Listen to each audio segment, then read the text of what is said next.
Start to sail on these ocean waves. And welcome everyone. My name is Rudyan Shwed and today we'll be cooking a very delicious Paneer Pasanda. It is a Mughal inspired dish and it's very popular in North India, Hyderabad and parts of Pakistan and Bangladesh. The word Pasanda, it is derived from the Urdu word Pasand, which essentially means favorite. So let's get cooking. So we'll make Paneer Pasanda in two steps. In the first step, we'll make a Paneer Pasanda Pakoda sandwich, which would be stuffed with dry fruits and nuts. And we'll make the Paneer Pasanda gravy in the second step.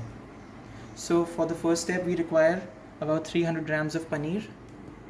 This paneer that I have is grated, and this paneer that I have is cut into 2-inch squares, and it is ½ inch in thickness. This I have split from the middle. Next up, I have some all-purpose flour and some water that we'll make a batter with. We'll put, now this all-purpose flour is about 4 tablespoons. So we have about ½ teaspoon of ginger paste that again we'll put in the batter. About 1 tablespoon of coriander leaves, again for the batter. And some oil for deep frying. For the sandwiches, we'll stuff them with these dry fruits and nuts.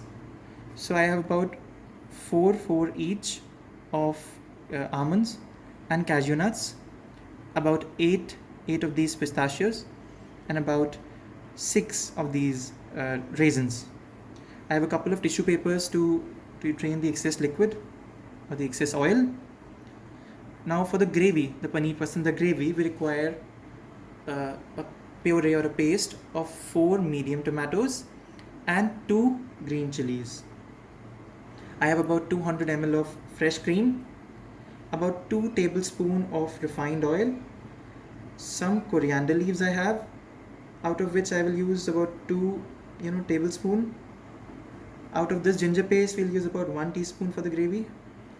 I have this dried fenugreek known as kasuri methi, this about 1 teaspoon. We'll use a pinch of hing also, which is asafoetida. We'll use about ½ teaspoon of jeera or cumin seeds. Then we'll use about 1 tablespoon of dhania powder known as coriander powder. I have about ½ teaspoon of lal mirch powder, the red chili powder that we call it in English. I have about 1/4 of a teaspoon of turmeric powder or haldi powder, and about 1/4 of a teaspoon again of garam masala powder.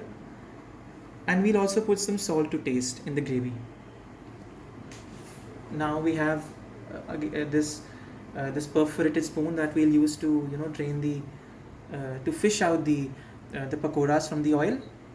I have a balloon whisk which we'll use to make the batter for the pakoras, and I have this spatula that we'll use for the gravy. So now we'll make a thick batter. We'll put some all-purpose flour in this. Now we'll take some water and we'll make a batter.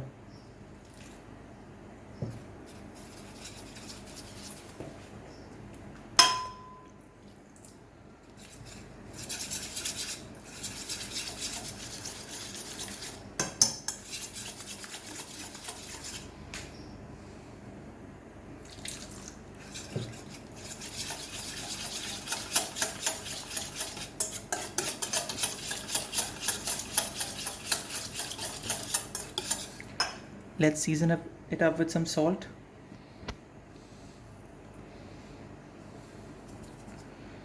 Some ginger paste also. And some coriander leaves also.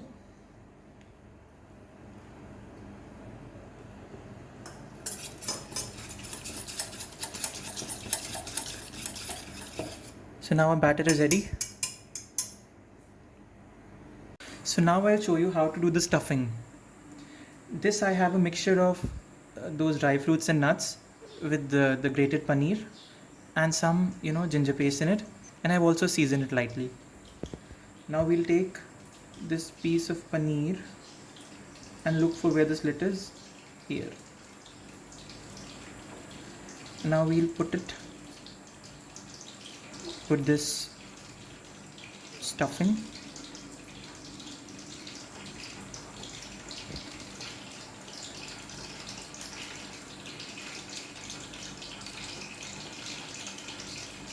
I've already prepared some here.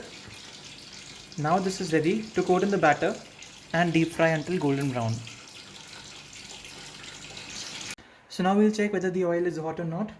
We'll take a toothpick and see the bubbles are appearing. It's hot enough. So now we'll take a piece of this paneer pakoda and we'll coat it well. Let the excess liquid drain out.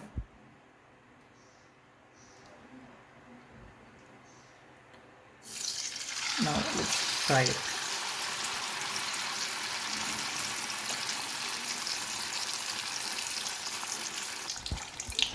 So as we see, it is quite golden brown. I fried it for about 5 to 7 minutes. And I fried it on a medium high flame. Let's drain it.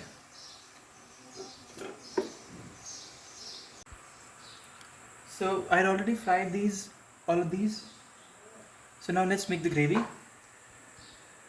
I'll put oil first.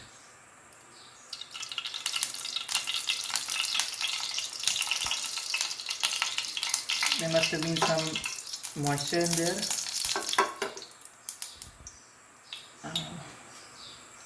Let the oil heat up. We'll put some cumin. We'll put some kasuri methi.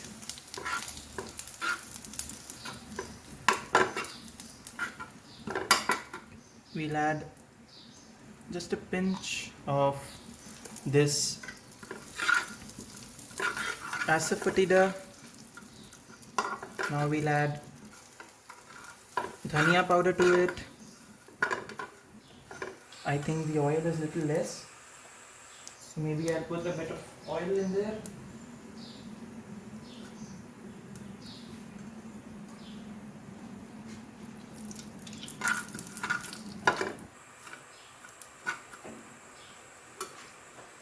Now let's add haldi powder to it.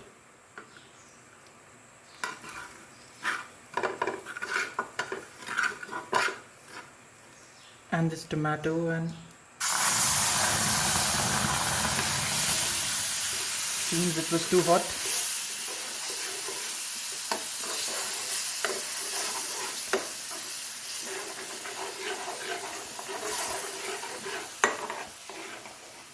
And we'll add some lal mirch powder to it also. Just as we have added this lal mirch powder, we'll let it cook and let the oil release from the sides of the pan. Now you see the oil coming on the surface. Now we'll add the cream.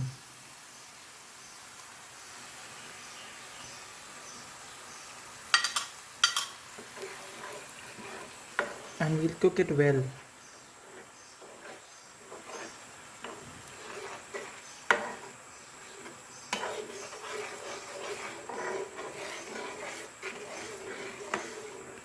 Just let's add the garam masala powder.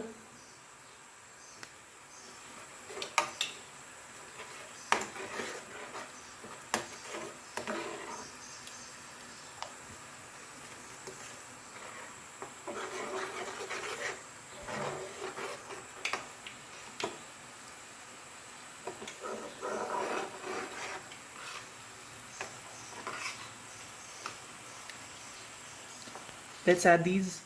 This was the leftover paneer from the stuffing that I had. This will not only enhance the flavor but also give it a texture.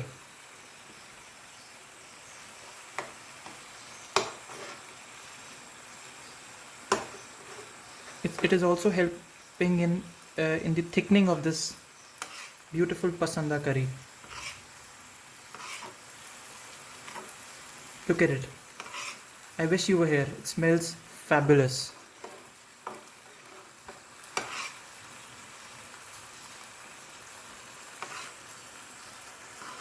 Let's add some water to it.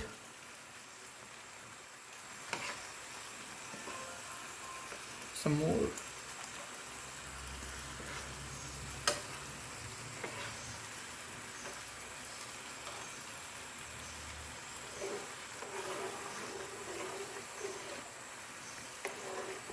Now let's add some coriander leaves. About half of these.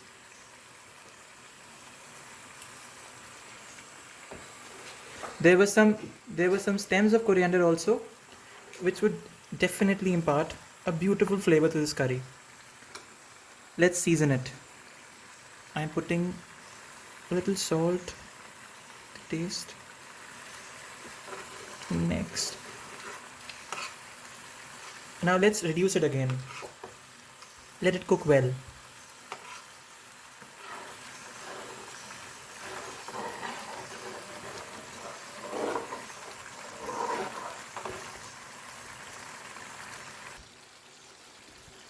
Now look at this lovely curry.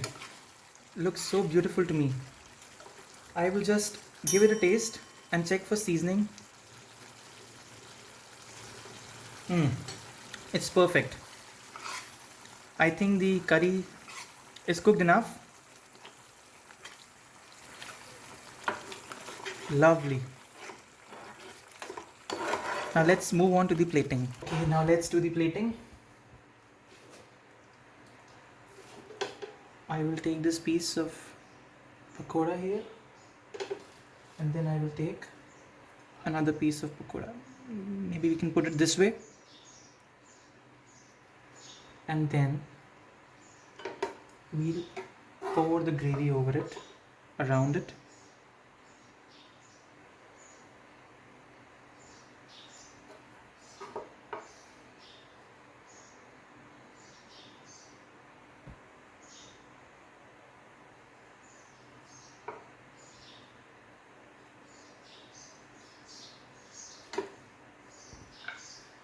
Let's put some fresh cream just to finish it up.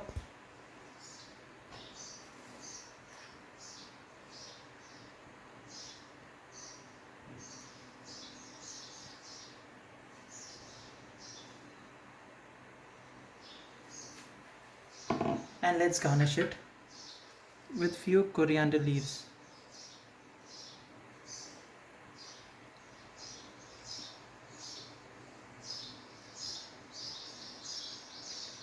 And a little coriander leaf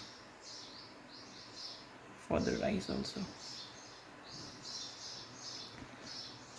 Now this is just plain rice that I served it with. That's your lovely Paneer Pasanda with plain white rice.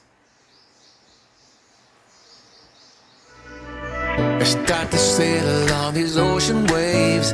Nobody knows how to find us.